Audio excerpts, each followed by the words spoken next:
अस्सलाम वालेकुम। अच्छा जी, आज जो हम लोगों ने काम करना है उसमें नेस्टेड इफ़ को ही कंटिन्यू कर रहे हैं ताकि मज़ीद जो है हम लोग इसकी थोड़ी प्रैक्टिस कर लें। ये प्रोग्राम है एक लास्ट हमने एक प्रोग्राम किया था जिसमें मैंने आपको 3 नंबर जो है वो इनपुट करवाए थे हमने और चेक किया था वो तीनों इक्वल है या नहीं है। अब एक थोड़ा-सा इम्पोर्टेंट क्वेश्चन है, थोड़ा-सा टेक्निकल भी है एज़ कम्पेयर टू जो प्रीवियस क्वेश्चन किया था। अब हम लोगों ने 3 नंबर्स तो इनपुट करवाने हैं, लेकिन उन तीनों नंबर्स में से हम लोगों ने मैक्सिमम नंबर जो है वो फाइंड करना है यूजिंग नेस्टेड इफ। यही प्रोग्राम हम लोग इफ से भी कर चुके हैं प्रीवियस लेक्चर्स में, और यही प्रोग्राम जो है हम लोग इफ एल्स से भी कर चुके हैं आई थिंक, या इफ एल्स इफ से भी कर चुके हैं। और ये तरीकाकार जो कि हम लोग यहाँ पे अवेल करेंगे प्रीवियस प्रोग्राम जैसा ही है। जो पिछला प्रोग्राम जिसको नहीं आता या लेक्चर नहीं देखा वो तो वो काइंडली पहले वो लास्ट की वीडियो में देखे, तो उसके बाद जो है हम लोग वो ये समझ सकता है इजीली। तो सबसे पहले किया क्या, 3 नंबर्स मैंने इनपुट करवाए हैं। ठीक, ये प्रोग्राम मैंने पहले मॉडिफिकेशन कर दी थी ताकि हाँ, छोटे टाइम स्पैन में जो है हम लोग इसको कंप्लीट कर सकें इस लेक्चर को। तो 3 नंबर्स मैंने इनपुट करवाए हैं एक्स वाई ज़ेड। सबसे पहले एक्स का कंपैरिजन किया है वाई के साथ। अगर तो ये कंडीशन ट्रू हो जाती है फिर हम लोग कंपैरिजन करेंगे एक्स का जी के साथ। ठीक है जी। तो ज़ाहिर सी बात है जब एक्स इससे बड़ा होगा कंडीशन ये ट्रू होगी तो इंटरनल जो है इनर लूप जो है जिसे हम इनर इफ़ जो है वो कहते हैं, ये आपका आउटर इफ़ था, ये आपका इनर इफ़ था। आउटर इफ़ अगर ट्रू होगा तब जाके जो है ये इनर इफ़ आपका एग्जीक्यूट होगा। तो अगर तो ये पहली दोनों कंडीशंस ट्रू हो जाती हैं तो आउटपुट में आ जाएगा मैक्सिमम नंबर इज़ जो भी एक्स की वैल्यू इनपुट करवाई जाएगी वो। लेकिन अगर ये ट्रू हो जाती है पहले वाली आपकी ये कंडीशन, ये ट्रू हो जाती है लेकिन ये फॉल्स हो जाती है, तो फिर सिंपल सी बात है कि एल्स के बाद जो लिखा होगा वो एग्जीक्यूट हो जाएगा। अब अगर आप पिछला लेक्चर जो है आपने देखा हो, ये सुना हो और लिया हो, तो उसमें ये किया था हम लोगों ने कि स्टार्टिंग में ही अगर वो इक्वल नहीं होता, यानी कि दोनों इक्वल नहीं थे एक्स और वाई, तो लास्ट पे एल्स लगा के हमने लिख दिया था नॉट इक्वल। लेकिन अभी ऐसा नहीं है, एक्स को कंपेयर कर दिया वाई के साथ। अगर ये गलत हो जाती है यहाँ पे कंडीशन, यानी एक्स जो है वो वाई से जो है वो ग्रेटर नहीं होता, ठीक, तो फिर क्या करेंगे, फिर हम लोग यहाँ पे एल्स एक और यूज़ करेंगे, उसके अंदर एक और इफ़ यूज़ करना है। यही मैं आपको बस समझाने की कोशिश कर रहा था कल के लेक्चर में भी कि इफ़ ज़रूरी नहीं है इफ़ के अंदर इफ़ ही यूज़ करें। इफ़ के अंदर हम लोग इफ़ एल्स यूज़ कर सकते हैं या इफ़ एल्स के अंदर हम लोग इफ़ भी यूज़ कर सकते हैं, ये हमारी मर्ज़ी है। डिपेंड करता है हमारी प्रॉब्लम क्या है, प्रॉब्लम किस टाइप की है, ये कौन सी प्रॉब्लम जो है हम लोगों ने इसमें करनी है इसमें। अब किया क्या मैंने, मैंने एक्स का कंपैरिजन किया वाई के साथ। अगर तो कंडीशन ट्रू है तो ये दूसरी कंडीशन चेक होगी, ये भी कंडीशन अगर ट्रू हो जाती है तो आउटपुट में आ जाएगा मैक्सिमम नंबर इज़ जो भी वैल्यू एक्स की होगी वो जो है वो वैल्यू उसको शो करवा देगा। अगर ऐसा नहीं है, यानी ये गलत हो जाता है, तो फिर जी जो है ज़ाहिर है वो बड़ा होगा इससे, तो फिर ही है। अब यहाँ पे क्वेश्चन ये बनता है कि काफ़ी स्टूडेंट ये कहते हैं कि जब यहाँ पर हमने एक्स का वाई के साथ कंपैरिजन कर लिया, एक्स का जी के साथ कर लिया, वाई का और जी का क्यों नहीं कंपैरिजन किया। देखिए हमें ज़रूरत ही नहीं है, ज़ाहिर सी बात है एक्स जब वाई से बड़ा होगा तभी आगे जो है वो एक्स का फिर जी के साथ कंपैरिजन होगा ना। मैं ये आप ये समझ लें कि एक्स की वैल्यू जो है वो यहाँ पे 100 है, वाई की 99 है, तो तब जाके 100 का जेड के साथ कंपैरिजन होगा।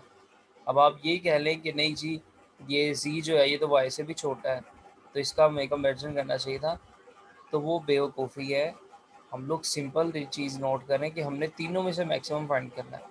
अब ये पता चल गया ना इन दोनों में से ये बड़ा है। देखिए 3 लोग हैं, ठीक, आपको बोला जी इन तीनों में से बताएं बड़ा कौन है।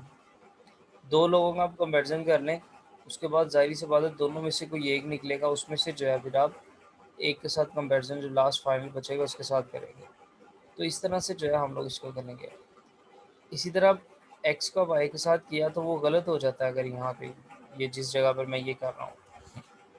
तो फिर हम एल्स के बाद यानी ये जो है आपका ये इफ़ है और ये एल्स इसका है यहाँ पे, इस जगह पर यहाँ पे एल्स ये इसका है और ये इसका है, यानी ये आपका आउटर इफ का जो है वो एल्स आ रहा है। तो अगर तो ऊपर कंडीशन गलत हो जाती है इस जगह पर, तो वो एल्स के बाद दोबारा से कंडीशन चेक करेगा, वाई को जी के साथ करेगा। अगर तो ये ट्रू है तो वाई आउटपुट में आ जाएगा, वरना जी जो है वो आपका आउटपुट में आ जाएगा। तो इसको रन करके देखते हैं हम लोग। हो कह रहा है पहले नंबर एंटर करने मैंने 4 किया, ठीक, उसके बाद 3 कर दिया और 2 कर दिया, ठीक है। तो देखिए मैक्सिमम नंबर इज़ 4। अब ये किस तरह हुआ है ये देखिएगा ज़रा।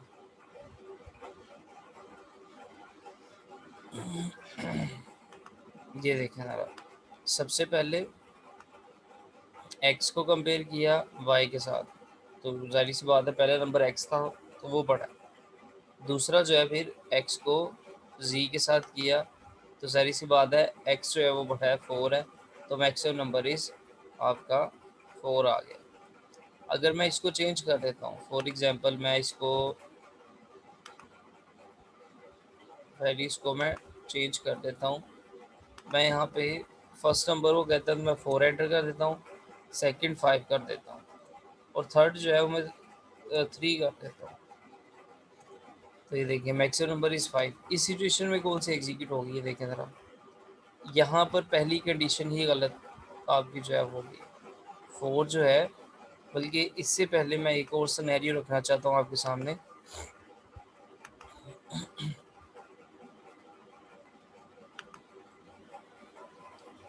ये देखें इसमें मैं लिख देता हूँ 4 और 3 5 लिख देता हूँ।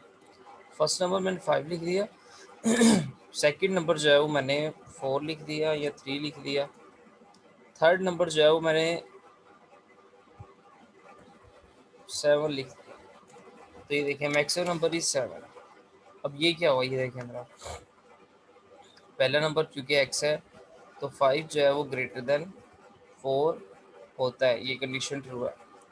नेक्स्ट कंडीशन चेक होगी, 5 जो है वो ग्रेटर देन 7 नहीं हो सकता, ठीक। इस सिचुएशन में एल्स के बाद जो लिखा होगा वो चल जाएगा। तो इस सिनेरियो में ये जो है एल्स के बाद जो लिखा हुआ ये एग्जीक्यूट हो जाएगा।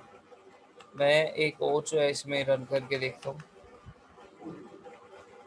फर्स्ट नंबर मैंने जो है 5 लिख दिया, सेकंड नंबर जो है वो मैंने, क्योंकि वाई हम लोगों ने लिखना था, 6 लिख दिया, थर्ड नंबर जो है वो मैंने 7 लिख दिया, ठीक।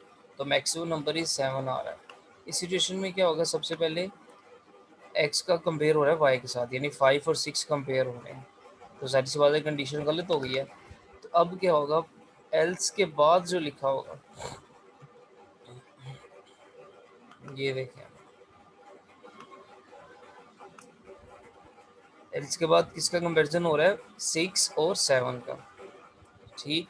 तो ये गलत है आपकी कंडीशन। तो एल्स के बाद चूँकि जी की वैल्यू 7 थी वो आउटपुट में आ जाएगी।